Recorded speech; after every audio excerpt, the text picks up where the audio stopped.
Hello and welcome to all. सभी friends को Surya sir का हार्दिक अभिनंदन। सबका स्वागत है दिव्य संकल्प चैनल के ऊपर, यूट्यूब चैनल, जिसको आप जल्दी से सब्सक्राइब करें और ज़्यादा से ज़्यादा लाइव एंड शेयर करें इसको, वीडियोस को, क्योंकि ये जो साइंस का जो पार्ट हम डिस्कस करने जा रहे हैं, आपसे कई बार कहा कि बहुत ही इंपॉर्टेंट टॉपिक्स हम डिस्कस कर रहे हैं और जो कई एग्जामिनेशन पॉइंट से कॉमन है।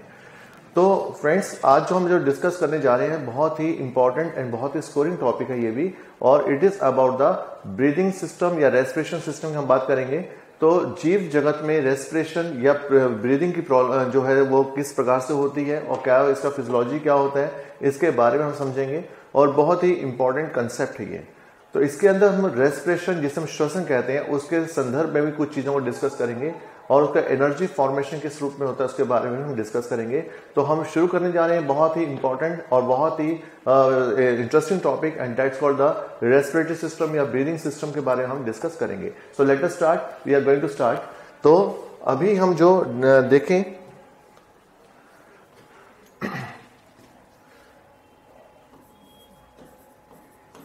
रेस्पिरेशन इन एनिमल्स, यानी जीवों में श्वसन के अगर हम देखें, ठीक है, तो जीवों में श्वसन के विषय में हम डिस्कस करेंगे। और इसमें कुछ चीजों को हम जो एक और चीज के बारे में डिस्कस करें वो है अबाउट द ब्रीदिंग के बारे में। देखिए, जो एक है ब्रीदिंग। अब ब्रीदिंग, ठीक है, ब्रीदिंग दैट इज कॉल्ड सांस लेना, ठीक है, यानी जिसको हम ब्रीथ करना कहते हैं। और एक होता है श्वसन, दैट इज रेस्पिरेशन, ठीक है। अब ये दोनों ही जो प्रोसेस हैं, दोनों ही हमारी बॉडी के अंदर या जितने भी जीव हैं उनकी बॉडी के अंदर होने वाली क्रियाएं हैं, ठीक है। दो चीजों को समझिएगा, और अधिकतर बच्चों में कंफ्यूजन होता है, वो ब्रीदिंग और श्वसन में विभेदन नहीं कर पाते, ठीक। ब्रीदिंग क्या है, श्वसन क्या है, इसको वो मतलब डिफ्रेंशिएट नहीं कर पाते, और बहुत ही माइन्यूट डिफ्रेंशिएशन है इनका। अब ध्यान से अगर समझें, देखिए ब्रीदिंग और श्वसन में क्या अंतर है, पहले इसको देखो। जो ब्रीदिंग होता है, ब्रीदिंग जो है, it is a kind of physiological process, ठीक है। यानी एक प्रकार की ये फिजियोलॉजिकल यानी कि जैविक क्रिया होती है। तो ये जीवों में पाई जाने वाली एक तो फिजियोलॉजिकल चेंज है या फिजियोलॉजिकल प्रोसेस है। तो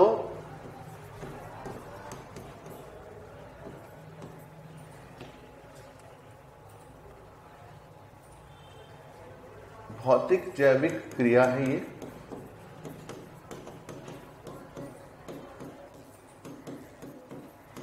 ठीक है। जबकि जो श्वसन होता है, it is a kind of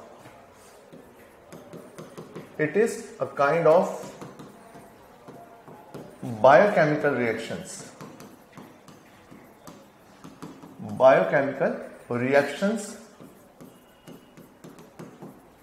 in living body, यानी जीवों के शरीर में, जीवों में होने वाले जैव रासायनिक क्रिया,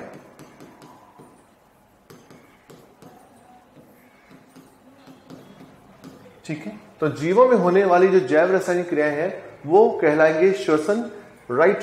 तो ये जैव रासायनिक क्रियाओं के बारे में है। जबकि ये जो होता है, it's a kind of physiological process. तो ये फिजियोलॉजिकल चेंज है, फिजियोलॉजिकल प्रोसेस है। Physiological process is one in which the body parts is involve, यानी जिसके अंदर शरीर में होने वाली जो जैविक क्रियाएं हैं वो होती हैं, हमारे बॉडी के अंग जो है वो पार्टिसिपेट करते हैं, वो आपकी फिजियोलॉजिकल प्रोसेस में काउंट होगा, ठीक है, राइट। दूसरा है हमारे पास बायोकेमिकल रिएक्शन। बायोकेमिकल का मतलब है जिसके अंदर एंजाइमेटिक चेंज होगा, यानी कि जिसमें एंजाइम्स पार्टिसिपेट करेंगे, वो बायोकेमिकल रिएक्शन। तो we can see that it's a set of biochemical reactions in the body. तो शरीर में होने वाले बायोकेमिकल रिएक्शन का एक समूह के द्वारा यह संभव होगा श्वसन क्रिया। दूसरी बात अगर करते हैं, जो ब्रीदिंग होती है, तो ब्रीदिंग जो है it takes place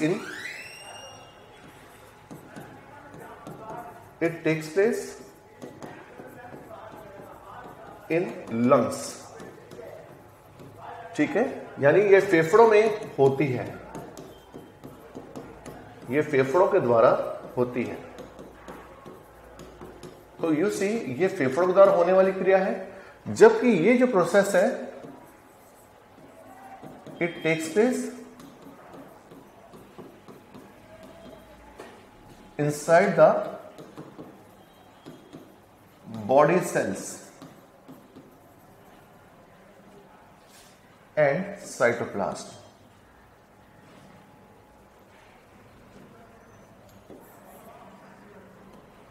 body cell, mitochondria and cytoplasm. तो कुल मिलाकर ये कोशिकाओं के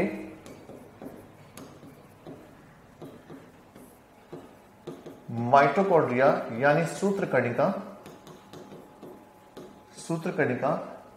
एवं कोशिका द्रव्य में होती है।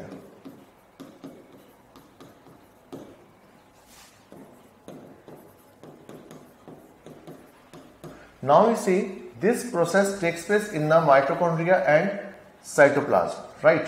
तो ये माइटोकॉन्ड्रिया एंड साइटोप्लाज्म में होने वाली क्रिया है, जबकि ये बॉडी के लंग्स जो होते हैं, हमारे शरीर के जो फेफड़े होते हैं, उनमें घटित होती है। तो ये अंतर और समझ लीजिएगा, क्योंकि जो रेस्पिरेशन होता है वो हमारे जो इनसाइड यानी कि इनसाइड द सेल होने वाली क्रिया है, और जो ब्रीदिंग होता है it takes place by the lungs, फेफड़ों के द्वारा होने वाली क्रिया है, ठीक है।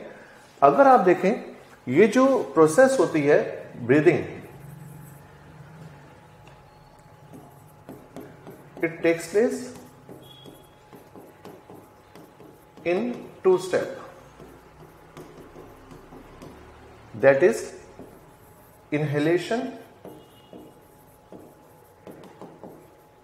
सांस अंदर लेना, and exhalation, which is सांस छोड़ना, राइट।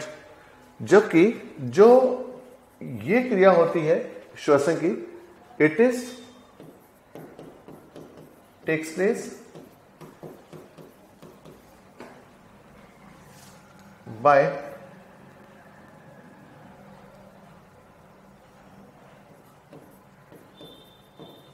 Two steps.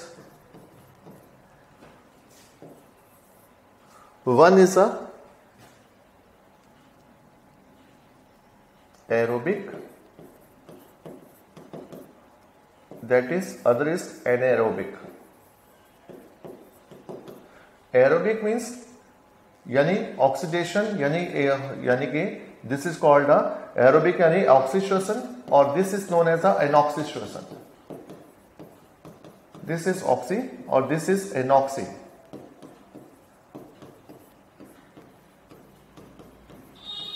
राइट। ये जो प्रोसेस होता है ब्रीदिंग का बाय एक्सपेंडिचर, तो आप समझ सकते हैं ये 2 स्टेप में हमने बोला इनहेलेशन एंड एक्सहेलेशन, यानी सांस अंदर लेना या सांस छोड़ना, और ये 2 प्रकार का या तो एरोबिक होगा या एनारोबिक होगा। एरोबिक के अंदर जो है in the presence of oxygen ये स्टेप होगा, और एनारोबिक में in the absence of air ये स्टेप होगा। तो यानी 2 अलग अलग प्रोसेस के अंदर हो रहा है, एरोबिक होगा और एनारोबिक होगा। ये चीजें बहुत इंपॉर्टेंट हैं, एग्जाम में पूछी जाती हैं, सो इन पे जरूर ध्यान देना। इसके बाद जो हमारे पास ब्रीदिंग होता है ये कैसे होगा, bye expenditure of energy, bye expenditure of energy, यानी इसमें ऊर्जा खर्च होती है, ऊर्जा खर्च होती है, और इसमें एनर्जी फॉर्मेशन टेक्स प्लेस, यानी इसमें ऊर्जा बनती है। तो तो यू सी कि अब आपके पास ये दोनों ही स्टेप अलग अलग है, एक में एनर्जी बन रही है और एक में एनर्जी जो है वो खर्च हो रही है। क्योंकि आपने देखा होगा जब अगर हम सांस अंदर लेते हैं सांस छोड़ते हैं तो व्हाट हैपन, हमारा जो लंग्स है उसके अंदर मूवमेंट होती है, एक्सपेंशन एंड रिलैक्सेशन होगा।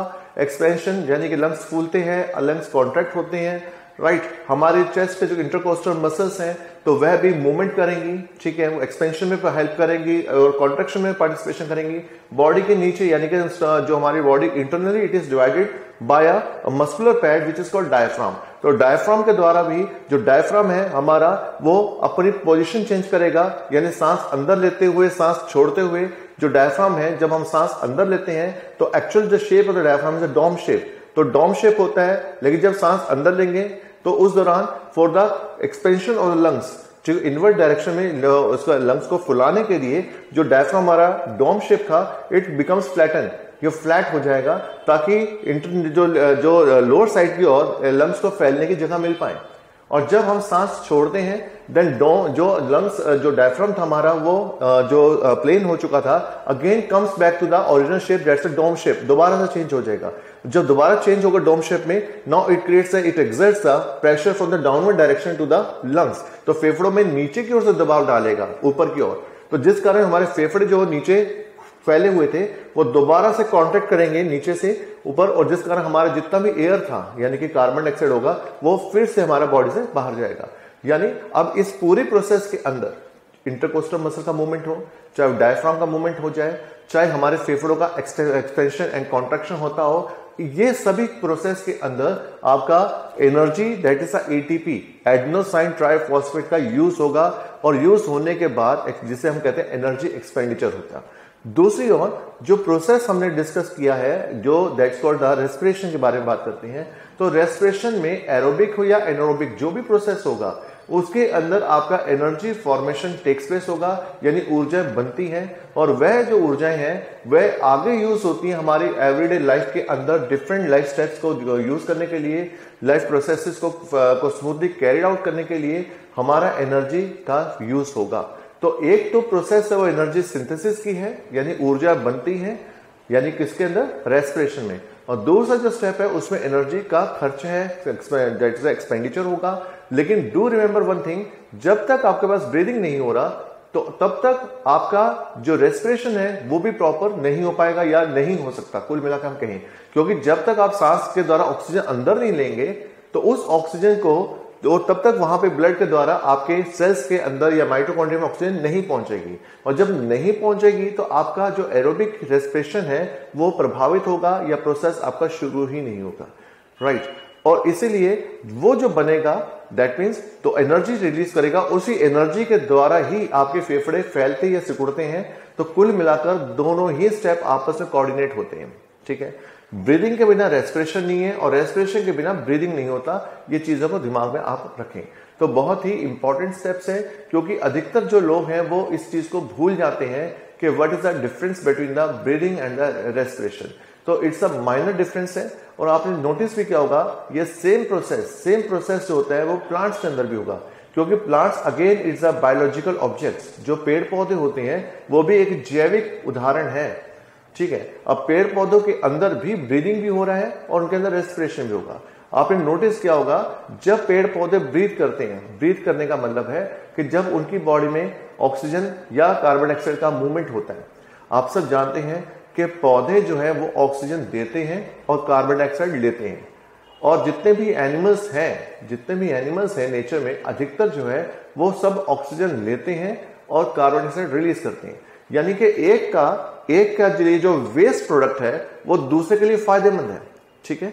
तो आप समझ सकते हैं, क्योंकि अगर सभी लोगों के लिए एक कॉमन प्रोसेस हो जाए या कॉमन प्रोडक्ट सबके लिए फायदेमंद हो, तो now there is a lots of competition between the species, उनके बीच में कंपटीशन हो जाएगा और लाइफ का जो सर्वाइवल है बहुत डिफिकल्ट हो जाएगा। इसे नेचर ने ट्रेंड बनाया हुआ है। ट्रेंड क्या है कि एक के लिए जो चीज वेस्ट होगी वो दूसरे के लिए फायदेमंद होगी, और दूसरे के लिए जो चीज वेस्ट है वो किसी और के लिए फायदेमंद है। सो ये चीज आपको बहुत ध्यान से समझनी है। याद होगा हमने आपसे टॉपिक डिस्कस किया था फोटोसिंथेसिस, और फोटोसिंथेसिस में मैंने ऑलरेडी आपको बताया था कि जो पेड़ पौधे होते हैं दे कंज्यूम सब नेचुरल ऑक्सीजन, यानी कि जो एनवायरमेंट से ऑक्सीजन लेते हैं, sorry, they consumes the carbon dioxide from the environment, यानी वायुमंडल में जितनी कार्बन डाइऑक्साइड है, green plant they consumes the carbon dioxide from the atmosphere, ठीक है। And by using the sunlight को यूज करने के बाद वो उस कार्बन डाइऑक्साइड का फिक्सेशन करते हैं, और फिक्सेशन करके दे मेक सम कार्बोहाइड्रेट या ग्लूकोज बनाएंगे, राइट। और साथ में ऑक्सीजन गैस भी इवॉल्व होगी। This oxygen gas is released by the plant, ठीक है। अब पौधों के लिए कार्बन डाइऑक्साइड क्या होगा, महत्वपूर्ण गैस होगी जिसको यूज करेंगे, यानी उनके लिए यूजफुल है वो। और ऑक्सीजन जो उन्होंने इवॉल्व की है, जो उन्होंने रिलीज की है, वो उनके लिए वेस्ट है, राइट। तो कार्बन डाइऑक्साइड पेड़ पौधों के लिए इंपॉर्टेंट है, ऑक्सीजन पेड़ पौधों के लिए बेकार है। अब वो जो ऑक्सीजन उन्होंने रिलीज की है, that oxygen is later on consumed by the animals. तो उसके बाद वही ऑक्सीजन जो है वो एनिमल्स कंज्यूम कर लेंगे। जब एनिमल्स कंज्यूम करेंगे तो एनिमल्स के लिए ऑक्सीजन क्या होगी, इंपॉर्टेंट हो गया, लेकिन बदले में क्या रिलीज करेंगे, कार्बन डाइऑक्साइड। तो जब वो ब्रीथ आउट करेंगे, एक्सेल करेंगे, तो कार्बन डाइऑक्साइड को छोड़ेंगे। तो कार्बन डाइऑक्साइड एनिमल्स के लिए वेस्ट हो गया, और पेड़ पौधों का जो वेस्ट था ऑक्सीजन, वो एनिमल्स के लिए इंपॉर्टेंट हो गया। सो दोनों की रिक्वायरमेंट अलग अलग है। और अगर मान के चलते हैं दोनों की रिक्वायरमेंट एक हो जाती तो व्हाट हैपेंड, वहां पे तो कंपटीशन हो जाता। और आपको मालूम है एक गैस धीरे धीरे उसका जो है यूजिंग बढ़ जाता है, कंजप्शन बढ़ जाता है, और दूसरे का जो यूज जो है वो रिलीज है वो बढ़ जाता है नेचर के अंदर। तो now what is the imbalancing हो जाती। तो इसलिए नेचर ने क्या किया है, नेचर ने दोनों ही गैसेस को, कार्बन डाइऑक्साइड को और ऑक्सीजन को, दोनों को ही स्टेबल रखने के लिए कि उनका जो वैल्यूज हैं, जो उसका अमाउंट है, वो हमारे एनवायरनमेंट में स्टेबल रहे, फिक्स्ड रहे, इसलिए उन्होंने क्या किया कि ऑक्सीजन, ठीक है, उसकी इंपॉर्टेंस एनिमल्स के लिए रखी, और कार्बन डाइऑक्साइड उसकी इंपॉर्टेंस जो है वो प्लांट्स के लिए रखी, ठीक है। इससे दोनों ही गैसेस नेचर में स्टेबल रहती हैं। और आप सब जानते हैं कि अगर इनमें से किसी भी गैस का लेवल हाई हो जाए नेचर में, तो उसका बहुत बड़ा ड्रॉबैक है। क्योंकि आपने अभी जब हम साइंस एंड टेक के बारे में बात करेंगे, और आप देखेंगे कि उसमें कार्बन डाइऑक्साइड कॉन्सेंट्रेशन अगर नेचर में हाई हो जाए, तो that is a cause for the global warming. उसके बाद ग्लोबल वार्मिंग शुरू हो जाती है। और ग्लोबल वार्मिंग जो बहुत ही वी कैन से दैट आज की जो सबसे बड़ी जो समस्या नेचर में आ रही है, एनवायरमेंटल हैजार्ड्स आ रहा है, वो ग्लोबल वार्मिंग का या आ रहा है। तो उसके कारण बहुत से ड्रॉबैक है। हमारा जो पूरा, जिसे क्लाइमेट चेंज की बात करते हैं, तो पूरा क्लाइमेट ही चेंज हो रहा है। तो इसलिए ये दोनों ही गैसेस का एक अनुपात जो है वो हमेशा फिक्स रहना चाहिए। तो आपके लिए जो इंपॉर्टेंट चीज समझने वाली है वो यही है कि दोनों ब्रीदिंग एंड रेस्पिरेशन दोनों ही एक दूसरे के संपूरक है। यानी अगर ब्रीदिंग नहीं हो रही है तो आपका रेस्पिरेशन प्रभावित होगा, रेस्पिरेशन नहीं हो रहा तो आपका ब्रीदिंग प्रभावित होगा, ठीक है। तो अब हम थोड़ा सा और आगे बढ़ते हैं, राइट।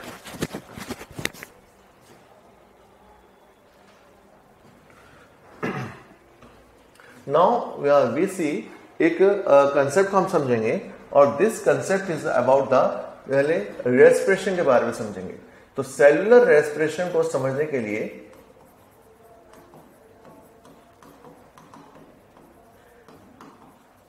सेलुलर रेस्पिरेशन, जिसको हम कोशिकीय श्वसन कहते हैं,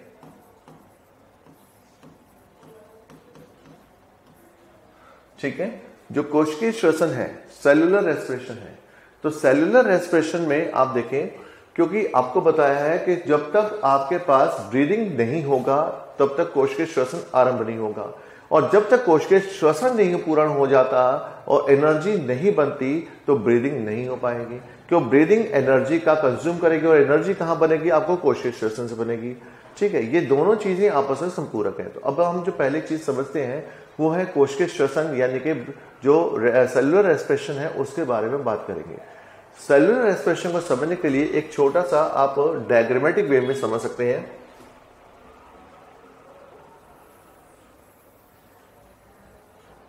suppose this is a cell है हमारी, एंड जस्ट इमेजिन कि this is a mitochondria,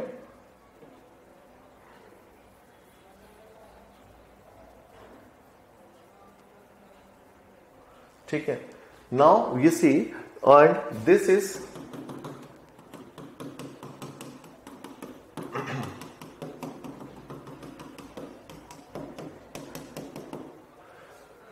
we see, ये जो है हमारे पास, दिस इज सेल मेम्ब्रेन, ये एक सेल मेम्ब्रेन है,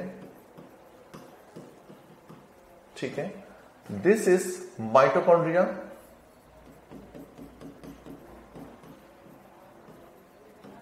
जिसे हम सूत्र कणिका कहते हैं, ठीक है। ये माइटोकॉन्ड्रिया यानी सूत्र कणिका है, राइट। और दिस इज जो है आपके पास जो अंदर की layer which is called cristae. तो क्रिस्टी जो है इट इज जैसे कि जो है इट्स अ डबल मेम्ब्रेन, क्योंकि आपको बताया था हम सेल ऑर्गेनेल्स में डिस्कस किया था कि mitochondria is a double membrane cell organelle, यानी दोहरे आवरण युक्त कोशिकांग होता है, और इसकी जो अंदर की परत होती है उसको हम क्रिस्टी कहते हैं। और ये जो होती है इट्स अ फोल्डिंग मेम्ब्रेन होती है, तो ये अंदर से ये फोल्डिंग लेयर होती है, यानी इसके अंदर छोटी छोटी फिंगर लाइक स्ट्रक्चर्स होते हैं जिसको हम फोल्डिंग लेयर्स कहते हैं, क्रिस्टी कहते हैं इनको। और इसके अंदर केमिकल भरा होता है which is known as stroma या मैट्रिक्स।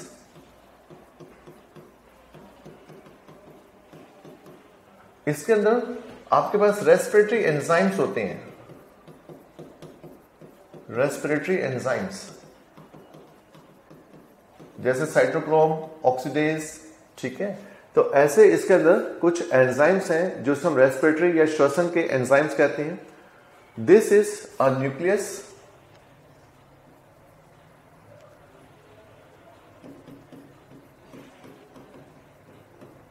दिस इज साइटोप्लाज्म,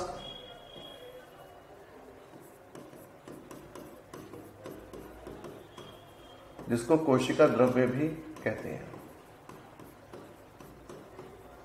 ठीक है। तो ये एक ट्रेंड है हमारे नेचर में जो सराउंडिंग में पाया जाता है, ठीक है। हमारी कोशिकाओं के अंदर ये एक छोटा सा हमने एक डायग्राम के मुताबिक समझेंगे इसको। अब आप देखें कि जो मटेरियल यानी कि after the we can say absorption process, absorption में अगर याद होगा डाइजेशन में हमने डिस्कस किया था कि all the nutrients are absorbed by the villi of small intestine. छोटी आंत की जो विलाई है वो पाचन क्रिया के अंदर जितने भी न्यूट्रिएंट्स बनते हैं उन न्यूट्रिएंट्स को अपने अंदर एब्जॉर्ब करेगी, और एब्जॉर्ब होकर the nutrients moves to the blood, तो हमारे ब्लड के अंदर एंटर कर जाएंगे और ब्लड पूरी बॉडी में सर्कुलेट करता है, ठीक है। And they transfer the nutrients, the important minerals to the body cells, ठीक है। तो बॉडी सेल्स को ट्रांसफर करता है and that step is called the assimilation. इसको हम क्या बोलते हैं, स्वांगीकरण या एसिमिलेशन, यानी कि न्यूट्रिएंट्स का हमारे शरीर की कोशिकाओं को रिसीव हो जाना या मिल जाना और शरीर के द्वारा उन न्यूट्रिएंट्स का बॉडी के द्वारा यूटिलाइजेशन कर लेना, इस्तेमाल कर लेना। दिस इज नोन एज इसको हम बोलते हैं एसिमिलेशन, यानी कि स्वांगीकरण होना, भोजन का स्वांगीकरण होना। तो अब आप देखें कि जब स्वांगीकरण की प्रोसेस चल रही है तो स्वांगीकरण के दौरान अब बॉडी इनको कैसे यूज करेगी। तो इसमें आप देखें जैसे सपोज करो ये हमारी बॉडी के ब्लड वेसल्स हैं, ये ब्लड वेसल्स हैं और इन ब्लड वेसल्स के अंदर जो ब्लड फिलअप है, आप सब जानते हैं ब्लड के अंदर आपको जो ग्लूकोज भी मिलता है, ऑक्सीजन भी होती है, राइट। आप सब जानते हैं oxygen it is attach with the haemoglobin, ये हीमोग्लोबिन के साथ Hb के साथ अटैच होती है और ऑक्सी हीमोग्लोबिन नाम के कंपाउंड के रूप में मूव करती है। ये हमने ब्लड के अंदर डिस्कस किया था ब्लड ट्रांसपोर्टेशन में। तो ऑक्सी हीमोग्लोबिन नाम का ये प्रोडक्ट बना करके ये मूव करती है ऑक्सीजन, और ग्लूकोज जो है it is present in the blood plasma, हमारे ब्लड प्लाज्मा के अंदर ग्लूकोज भी प्रेजेंट है, ठीक है। अब ये जो हमारे जब से ही ब्लड वेसल्स हमारे बॉडी सेल्स के पास पहुंचती हैं तो वो छोटी छोटी केशिकाओं में बदल जाती है, जिसको हम कैपिलरीज कहते हैं। तो इट इज थिन, मतलब बालों से भी पतली हो जाती हैं। अब ये कैपिलरीज के रूप में कन्वर्ट हो गया, ठीक है। This is capillaries, blood capillaries मान के चले इसको, और ब्लड कैपिलरीज जिसको केशिका भी कहते हैं। तो जैसे ही ब्लड कैपिलरीज के द्वारा ये जो मटेरियल है, ये मटेरियल हमारे यानी कि जो ग्लूकोज है या हमारा ऑक्सीजन जो होता है ये हमारी सेल्स तक पहुंचेगा, और सेल्स में आने के बाद सेल्स के आसपास आपको मालूम है, हमने डिस्कस किया था, इसके आसपास एक मटेरियल होता है which is called the lymph. तो लिम्फ नाम का जो मटेरियल है ये सेल्स को, आपको याद होगा हमने बताया था, it is extra cellular fluid, या हम इसको middle man of the body कहते हैं। तो दैट मीन्स ये जितना भी मटेरियल यानी ऑक्सीजन एंड दिस मटेरियल होगा ये लिम्फ से होता हुआ देन ये डिफ्यूज होगा, हमारी सेल्स के अंदर आ जाएगा। ठीक है, हमारी सेल्स के अंदर आ जाएगा। इसमें जो आपका दैट इज ग्लूकोज पार्ट है, ग्लूकोज दैट इज C6H12O6।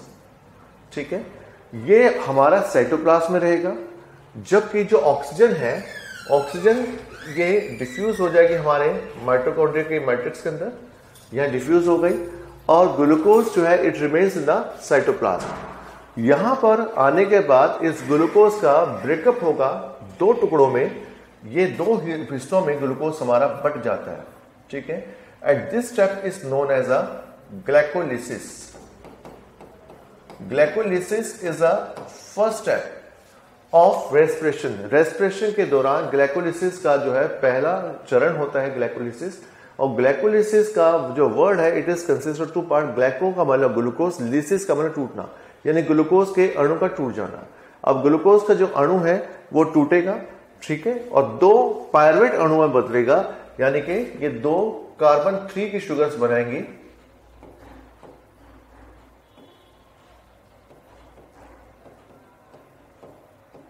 यानी आप समझ सकते हैं C6H12O6 जो कि हेक्सोस शुगर था हमारे पास, मोनोसेकेराइड शुगर था। हेक्सोस क्यों बोला कि इसके अंदर कार्बन के 6 परमाणु हैं, तो दैट मीन्स ये ब्रेकअप हो जाएगा, ये स्प्लिट होगा by the process which is called glycolysis. Glycolysis के द्वारा ये टूटेगा। अब टूटने के बाद ये दो पार्ट्स बटा विच इज कॉल्ड पायरुवेट। तो conversion of 1 mole of glucose into 2 pyruvate molecule is known as a glycolysis. तो बहुत बार सिंपल सा क्वेश्चन आता है कि ग्लाइकोलिसिस क्या है। तो ग्लाइकोलिसिस वह प्रक्रिया है जिसके अंतर्गत एक अणु ग्लूकोज का जो होता है वो दो छोटे अणुओं पायरुविक अम्ल में बदल जाता है। पायरुविक एसिड या पायरुवेट हम कुछ भी बोल सकते हैं, उसमें कन्वर्ट हो जाएगा। ठीक है, अब उसमें कन्वर्ट होने के बाद अब क्या करेगा, अब उसमें एक अणु जो होता है पायरुवेट का, it will move inside the cytoplasm के अंदर, यानी कि स्ट्रोमा या मैट्रिक्स में चला जाएगा। माइटोकॉन्ड्रिया का स्ट्रोमा या मैट्रिक्स में एंटर कर जाएगा and second molecule remains in the cytoplasm. जो दूसरा जो अणु है वो साइटोप्लाज्म के अंदर ही रहेगा। ठीक है, अब वो साइटोप्लाज्म के अंदर ही रहेगा। अब एक अणु जो मूव किया है दैट मीन्स स्ट्रोमा या मैट्रिक्स और माइटोकॉन्ड्रिया के अंदर, तो यहां पर आने के बाद जो ऑक्सीजन इसमें पहले से ही अवेलेबल थी, तो उस ऑक्सीजन के प्रेजेंस में this pyruvate molecule undergo the oxidation process. तो यानी इसमें ऑक्सीडेशन या ऑक्सीकरण क्रियाओं में शुरू हो जाएगा। ऑक्सीडेशन या ऑक्सीकरण जो क्रियाएं होती है उसके फलस्वरूप यहां पर क्या होगा, स्ट्रोमा या मैट्रिक्स में ऑक्सीडेशन ऑफ ग्लूकोज, या हम पायरुवेट कुछ भी लिख सकते हैं, तो पायरुवेट का ऑक्सीडेशन शुरू हो जाएगा, ग्लूकोज के अणु का ऑक्सीकरण, और इसको हम बोलते हैं एरोबिक रेस्पिरेशन। इसको हम बोलेंगे एरोबिक रेस्पिरेशन यानी ऑक्सीश्वसन। So this step is important.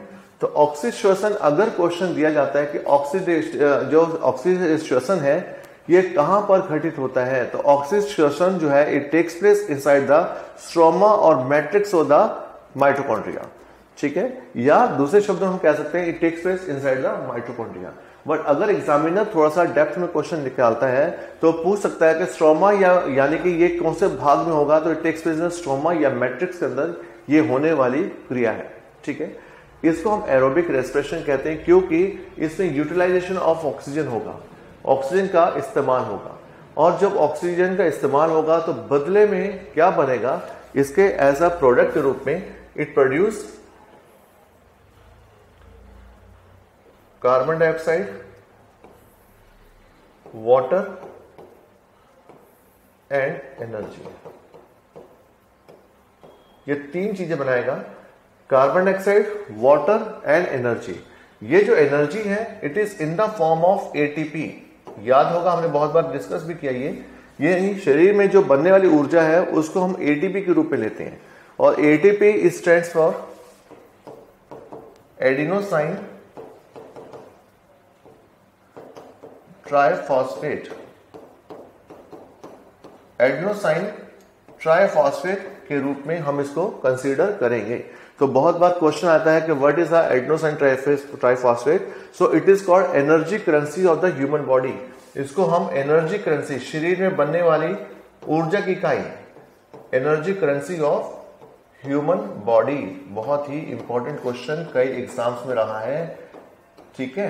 यानी अगर क्वेश्चन दिया जाए शरीर में बनने वाली ऊर्जा की इकाई, क्योंकि आप सब जानते हैं हर एक देश की अपनी करेंसी है, जैसे रशिया में रूबल के नाम से है या कहीं पे पाउंड के नाम से होती है, हमारे देश में रुपीस के नाम से है। ऐसे ही हमारे शरीर में जो एनर्जी बनती है उसकी जो इकाई या जिसकी यूनिट होती है वो हम एटीपी लेते हैं। ATP stands for adenosine triphosphate के नाम से इसको जाना जाता है।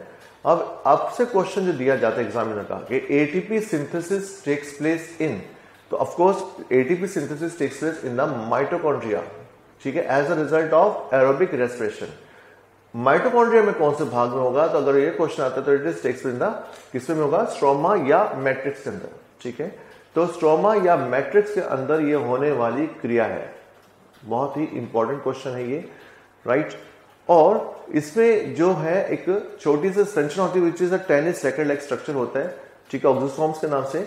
तो वहां पर इसका सिंथेसिस होगा, राइट। उसमें F1 F0 पार्टिकल्स, ये दो चीजें होती हैं।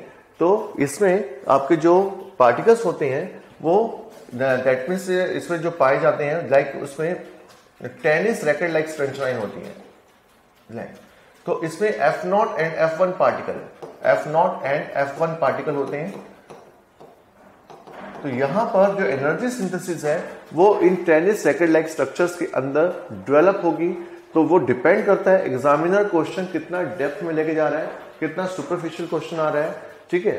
तो क्योंकि ये एग्जाम्स कुछ ऐसे होते हैं जहां पे पीसीएस के अंदर कुछ क्वेश्चन जो है बहुत डेप्थ में निकाले जाते हैं एग्जामिनर में, तो हम हर एक एंगल से आपको बताना चाह रहे हैं ताकि अगर क्वेश्चन जो है वो आप आसान से कर पाए, तो सिंपल क्वेश्चन तो इसको आप अटेम्प्ट कर लें, और थोड़ा सा टफ या थोड़ा हाई लेवल में क्वेश्चन निकालते हैं एग्जामिनर तो उसमें भी आपको आसानी मिले, ठीक है। मकसद हमारा सिर्फ ये है कि आप ज्यादा से ज्यादा एग्जाम को क्लियर कर पाएं और अपने जो स्वप्न आपने देख रखे हैं उनको पूर्ण कर पाएं। इसी में हमारा प्रयास है और यही हमारा संकल्प है, यानी दिव्य संकल्प है हमारा कि आपका सबका सिलेक्शन हो पाए। तो अब आप देखो कि ये जो कंसेप्ट है बहुत ही इंपॉर्टेंट है। इसमें एक चीज और हम मैटर करेंगे, जो समझेंगे वो क्या है, वो चीज ये है कि जो कार्बन डाइऑक्साइड है लेटर ऑन, ये कार्बन डाइऑक्साइड जो है ये हमारे बाद में फेफड़ों के द्वारा, ठीक है, release by the lungs, release by lungs, ये फेफड़ों के द्वारा छोड़ी जाती है। और जो वाटर बनता है it is in the form of, जब हम सांस छोड़ते हैं उसमें कुछ मॉइस्चर कंटेंट होता है, हमारी जो सांस होती है थोड़ी सी उसमें मॉइस्चर होता है, तो उसके द्वारा वाटर लॉस होगा। ये जो वाटर है हमारा यूरिन के द्वारा, हमारे स्वेट के द्वारा ये बॉडी से बाहर चला जाएगा। और एनर्जी का इस्तेमाल हम अपनी एवरीडे एक्टिविटीज में करते हैं। हर क्षण आप एनर्जी का, यानी अगर हम सोए भी हुए हैं उस दौरान भी आपकी एनर्जी इस्तेमाल हो रही है, क्योंकि सोए हुए भी आपने देखा आपके जो चेस्ट है वो मूवमेंट कर रहा है, सांस अंदर ले रहा है, सांस छोड़ रहा है। आपके जो बॉडी ऑर्गन्स होते हैं वो लगातार जब सोए होते हैं तो भी काम कर रहे हैं। यूरिनरी सिस्टम जो अपने यूरिन को फिल्टर कर रहा है, लगातार यूरिन बनता जा रहा है। हमारा जो ब्रेन है वो चलता रहता है, जिसे हम स्वप्न देख रहे होते हैं सोए हुए भी, उसमें भी आपकी एनर्जी कंजप्शन हो रही है, ठीक है। अगर आप जागे हैं, आप कुछ नहीं भी बोलते, देख भी रहे हैं, तो देखने में आपकी एनर्जी खर्च हो रही है, बोलने में तो हो ही रही है, ठीक है। आपके हर पार्ट, हमारी बॉडी का हर एक अंग जो है वो सब एनर्जी कंजप्शन कर रहा है। और एनर्जी का यूजेज करके, उसका यूटिलाइजेशन करके तभी हम अलाइव के गुण या जीवित गुण हमारे सबके अंदर आते हैं। और एनर्जी अगर नहीं होगी, क्योंकि आपने देखोगे डेड बॉडी और लिविंग बॉडी में जो सिंपल सा डिफरेंस आता है वो सिर्फ एनर्जी की होना या ना होना पे है। क्योंकि डेड बॉडी के पास सभी अंग अवेलेबल हैं बट उसके पास एनर्जी नहीं है, और उसी एनर्जी के कारण उसके जो बॉडी पार्ट्स होने ना होने के खत्म हो जाते हैं, उसका आप कोई यूज नहीं कर पाता। लेकिन अगर आप लिविंग हैं तो हमारी बॉडी के सभी अंग आपके सुचारू रूप से काम करेंगे, और इवन आपको कोई हल्का सा टच भी करता है तो एकदम से उसको रिस्पॉन्ड करते हैं। तो यानी ये सब क्या है, एनर्जी का कंजप्शन है हमारे अंदर। So energy is a important thing, यानी एनर्जी नहीं तो लाइफ नहीं, हम इसको कह सकते हैं। ठीक है, तो ये भी आपके लिए बहुत ही इंपॉर्टेंट रहेगा। इसके साथ एक चीज को हम और कंसिडर करेंगे, जो ऑक्सीडेशन ऑफ ग्लूकोज है, ठीक है, या पायरुवेट का जो मॉलिक्यूल था, इसको हम एरोबिक रेस्पिरेशन हमने काउंट किया था। एरोबिक रेस्पिरेशन के बारे में हमने डिस्कस किया, ऑक्सीजन श्वसन। कई बार आता है कि जो एरोबिक रेस्पिरेशन है इसको हम क्रैब साइकिल के नाम से भी जानते हैं। It is also called Krebs cycle. तो इसको क्रैब साइकिल के नाम से जाना जाता है। तो ये क्वेश्चन भी आपका इंपॉर्टेंट है, राइट। क्रैब साइकिल, क्योंकि इसकी जो खोज है ये बाय सर हैंस क्रैब ने की थी। बहुत ही इंपॉर्टेंट क्वेश्चन है। Sir Hans Krebs discovered Krebs cycle, so उसी के ऑनर में इसका नाम हमने रखा क्रैब साइकिल। तो क्वेश्चन आपके ऊपर डिपेंड करता है, एग्जामिनर दे सकता है कि क्रैब साइकिल कहां पर होती है। तो Krebs cycle also takes place in the mitochondria. तो ये माइटोकॉन्ड्रिया के अंदर होने वाली क्रिया है। और what is the result of this one, तो it means result into the formation of carbon dioxide energy के रूप में बनेगा। और ये कहां पर, माइटोकॉन्ड्रिया कौन से पार्ट में, it is in the stroma यानी मैट्रिक्स पार्ट में होने वाली क्रिया है। दिस क्रैब साइकिल को हम दूसरा नाम जो देते हैं, also known as citric acid cycle. इसको हम सिट्रिक एसिड साइकिल भी कहते हैं, क्योंकि ये जो प्रोसेस है it was discovered first time in the citric, जो साइकिल फ्रूट्स होते हैं, जो खट्टे फल होते हैं उनके अंदर। क्योंकि हमने अभी डिस्कस किया कि प्लांट्स के अंदर भी प्रोसेस होती है, plants is also living one, वो भी जीवित हैं, तो इसलिए उनके अंदर भी होने वाली क्रियाएं हैं। और दोनों में, यानी हमारे अंदर भी कार्बन डाइऑक्साइड बनती है और प्लांट्स के अंदर भी कार्बन डाइऑक्साइड बनती है as a part of respiration. इसीलिए आपने सुना होगा कि हम कहते हैं कि रात को पेड़ पौधों के नीचे नहीं सोना चाहिए। जनरली बहुत बार सुना होगा आपने कि घरों में भी कहते हैं कि भाई रात को पेड़ के नीचे नहीं सोना। अब बहुत से लोगों को फोबिया सा बनाया जाता है कि रात को पेड़ के नीचे भूत आ जाते हैं। तो भूत नहीं आते हैं। एक्चुअल में रीजन यही है कि रात को पेड़ों के अंदर या प्लांट्स के अंदर भी आपको रेस्पिरेशन प्रोसेस आरंभ मिलेगा, और उस दौरान उनका जो फूड है वो तो बन ही रहा है, साथ में जो कार्बन डाइऑक्साइड है वो प्लांट्स रिलीज करना शुरू कर देते हैं, और कार्बन डाइऑक्साइड रिलीज होने के कारण ही